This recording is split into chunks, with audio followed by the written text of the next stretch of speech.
హైదరాబాద్లో ల్యాండ్ కొనాలి అనుకుంటున్నారా? అందరూ కొనగలిగే రేట్లలో ఓపెన్ ఫ్లాట్స్ మీ సొంతం చేసుకోవాలి అనుకుంటే అర్బన్ ఇన్ఫ్రా డెవలపర్స్ ని సంప్రదించండి. Hello, welcome to Telugu capital TV. నేను మీ రవి. ఈరోజు మనతో ప్రముఖ హైకోర్టు అడ్వకేట్ శ్వేత గారు ఉన్నారు. నమస్తే మేడం. నమస్తే మేడం, సైఫ్ అలీ ఖాన్ పై దాడి జరిగింది. ప్రస్తుతం హాస్పిటల్లో ఉన్నారు. అయితే ఈ దాడి వెనకాల చాలా భిన్న అభిప్రాయాలు వ్యక్తం అవుతున్నాయి, చాలా కోణాలు వెలుగులోకి వస్తున్నాయి. అసలు ఏం జరిగింది మేడం? బాబా సిద్దికీ గారి మర్డర్ జరిగి 3 months అయిందంతే. సైఫ్ అలీ ఖాన్ గారు కూడా ఉన్నారు ఆ బ్లాక్ బగ్ కేసులో, ఏదైతే కృష్ణ జింకల కేసులో ఆ రోజు ఏదైతే అటాక్ సల్మాన్ ఖాన్ వాళ్ళందరూ హమ్ సాత్ సాత్ హే మూవీలో సైఫ్ అలీ ఖాన్ గారు కూడా ఒక కీలక పాత్ర పోషించారు. ఆయన కూడా one of the brothers of Salman Khan ఆ మూవీలో.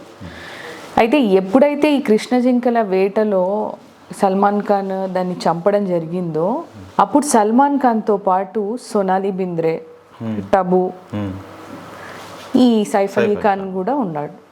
ఓకే, సో డెఫినెట్గా సైఫ్ అలీ ఖాన్కి కూడా థ్రెట్ ఉండింది బిష్నాయ్ గ్యాంగ్ నుంచి.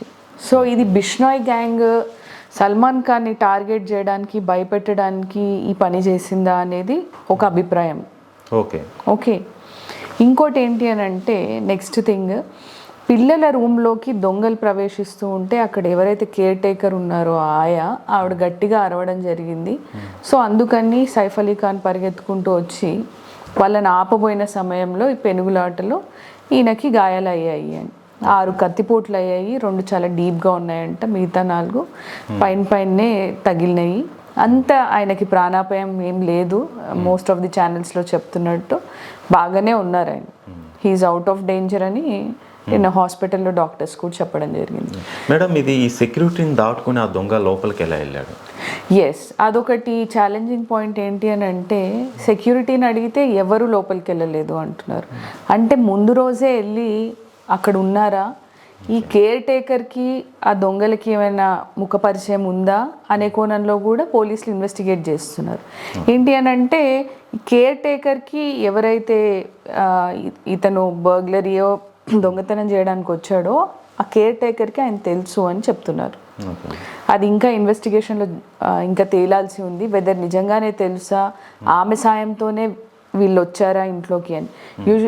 మామూలుగా చెప్పడం అయితే ఒక్కలే దాడి చేశారు అని చెప్తున్నారు, కానీ 2 ప్రవేశించారు, ముందు రోజు నుంచే ఇంట్లో దాక్కొని ఉన్నారు అని.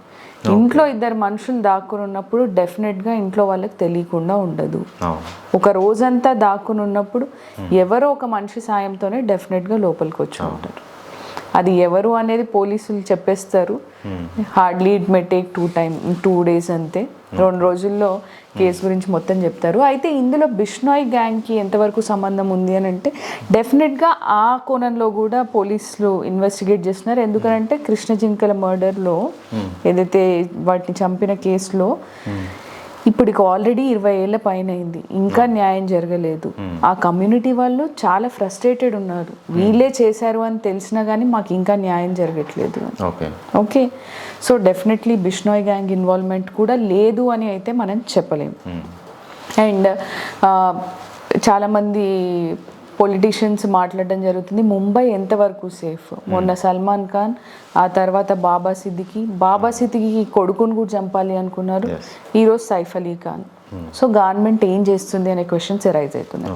ఇందులో ఈ మొత్తంలో మనం ముఖ్యంగా మాట్లాడుకోవాల్సింది ఏంటి అంటే ఇప్పుడు ఎవరైతే ఇన్వెస్టిగేషన్ ఆఫీసర్ ఉన్నారో ఆయన గురించి, ఆయన పేరు దయానాయక్. ఓకే, ఆయన ఎంత వైలెంట్ అన్నను, హీఈస్ ఎ ఎన్కౌంటర్ స్పెషలిస్ట్. ఓకే, ఆయన చాలా డెడికేటెడ్గా సర్వ్ చేశారు. 1995 టైంలో అండర్ వరల్డ్ శాసిస్తున్న టైంలో దాని గ్రిప్ విపరీతంగా ముంబై పైన ఉన్న టైంలో ఒక sub inspector of police Chhota Rajan మనుషుల్ని 2 అనుచరుల్ని చంపాడు ఎన్కౌంటర్లో అంటే అది డెఫినెట్గా చిన్న విషయం కాదు. ఓకే, అండ్ ఇంకోటి ఏంటి అని అంటే ఈయనని ఇన్స్పిరేషన్గా తీసుకొని 2 బాలీవుడ్ మూవీస్ వచ్చాయి. అబ్ తక్ చెప్పన్ అని, it's a very big movie, చాలా పెద్ద హిట్. అది ఈయననే ఇన్స్పైర్ చేసుకొని ఈయన స్టోరీ నుంచే తీశారు అని చెప్పడం జరుగుతుంది. దయానాయక్ హీస్ ఫ్రమ్ కర్ణాటక, కానీ ఆయన పుట్టింది పెరిగింది గుర్గావ్లో. అక్కడి నుంచి ముంబై సబ్ ఇన్స్పెక్టర్గా అయ్యారు పోలీసు. ఆ తర్వాత 2004లో ఆయనని సిబిఐ వాళ్ళు సస్పెండ్ చేయడం జరిగింది. ఏవో అవకతవకలు ఉన్నాయి ఆస్తుల్లో అది ఇది అని. తర్వాత మళ్ళీ ఆయన 2016లో రీఇన్స్టేట్ చేయడం జరిగింది. ఇప్పుడు ఈయన ఇన్వెస్టిగేషన్ ఆఫీసర్ అనమాట. ఈయన క్రైమ్ బ్రాంచ్కి సీనియర్ పోలీస్ ఆఫీసర్గా ప్రమోట్ అవ్వడం జరిగింది. ఈయననే ఇప్పుడు సైఫ్ అలీ ఖాన్ కేసు చూసుకోవడం జరుగుతుంది. చాలా సీరియస్గా తీసుకున్నట్టు. డెఫినెట్గా ఆయన సీరియస్గా తీసుకున్నారు. అన్ని యాంగిల్స్లో ఇది నిజంగా బిష్నాయ్ గ్యాంగ్కి సంబంధించిందా, నిజంగా రాబరీయా, లేదా ఇంకేదైనా property issues with in family నడుస్తున్నాయా, ఓకే, ఏదైనా చిన్న అనుమానాన్ని కూడా వాళ్ళు వదలకుండా ఇన్వెస్టిగేట్ చేయడం జరుగుతుంది. అయితే అసలు యాక్చువల్గా అయితే ఇంట్లోకి చొరబడి దాడి చేసింది ఒక దొంగ. అతను ఒక ₹1 కోటి డిమాండ్ చేశాడు. అది ఇవ్వకపోవడంతో దాడి చేశానని చెప్పేసి ఇది కూడా ఒక వెలుగులోకి వస్తుంది, ఈ వార్త కూడా. మనం చూసుకుంటే ఇప్పుడు ఒక వర్షన్ ఏంటి అని అంటే, చిన్నపిల్లోడు వాళ్ళ 2 చిన్నపిల్లలు ఉన్నారు కదా, ఆ పిల్లల రూమ్లోకి దొంగ చొరబడ్డాడు అని. అసలు యూజువల్లీ మీరు నార్మల్గా ఆలోచిస్తే చిన్నపిల్లల రూమ్లో అసలు వాళ్ళ బట్టలు తప్ప, వాళ్ళు ఆడుకునే బొమ్మలు తప్ప ఎవ్వరు, ఏ తల్లిదండ్రులు ఏ విలువైన ఆస్తులు పెట్టరు. ఒకవేళ బాబుని అడ్డం పెట్టుకొని వాడిని చంపేస్తానను బెదిరించడానికి ట్రై చేశాడా, అది ఏది ఇంకా బయటికి రాలేదు, మనకు తెలియదు. ఓకే, సో ₹1 కోటి అడిగాడా, 2 కోట్లు అడిగాడా, నిజంగా బిష్నాయ్ గ్యాంగ్కి సంబంధం ఉందా, ఇంకా ఏదైనా ఇంటర్నల్ థింగ్స్ ఉన్నాయా అనేది ప్రస్తుతం అయితే పోలీసులు అయితే క్లూలెస్ ఉన్నారు. ఫోరెన్సిక్ వాళ్ళు రావడం జరిగింది. ఆ ఫింగర్ ప్రింట్స్ ఎవరివి ఏంటి, అసలు వీళ్ళు ఎలా వచ్చారు, సీన్ రీకన్స్ట్రక్షన్ అదంతా చేసుకున్నారు. ఓకే, బట్ ఏదేమైనా ఆయన త్వరగా కోలుకోవాలని కోరుకుందాము. ఈ కేసు ఒక కొలికి రావాలి. అండ్ మోస్ట్ ఇంపార్టెంట్ థింగ్ ఏంటి అని అంటే, ఇప్పటి వరకు సల్మాన్ ఖాన్ ఈ దాడిపైన అసలు స్పందించకపోవడం. తెలుగులో మన చిరంజీవి గారు స్పందించడం జరిగింది, ఎన్టీఆర్ గారు స్పందించడం జరిగింది, దేవరా టీం అంతా రియాక్ట్ అయ్యారు. ఓకే, ఎన్టీఆర్ గారు నేను వెళ్ళి చూసి రావాలి, నేను బయలుదేరుతున్నాను సైఫ్ని చూడడానికి అని కూడా ట్వీట్ చేశారు.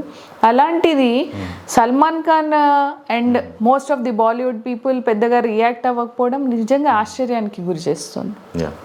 అదే మేడం, ఈ ఇష్యూ చూస్తే అంటే సెలబ్రిటీలకే ఇలాంటి పరిస్థితి ఉన్నప్పుడు సామాన్యుడికి ఇంకెంత జాగ్రత్త. ముంబై పీపుల్ అందరూ అదే అంటున్నారు, సెలబ్రిటీస్ సేఫ్గా లేరు బాంద్రాలో, ఇంకా సామాన్యులకి ఇక్కడ ఏం న్యాయం జరుగుతుంది, ఏం సెక్యూరిటీ ఉంది అని. ఓకే మేడం, చాలా అద్భుతంగా విశ్లేషించారు. Thank you. మరిన్ని అప్డేట్స్ అసలు రాబోయే టైంలో తెలుస్తుంది, విశ్లేషిద్దాం.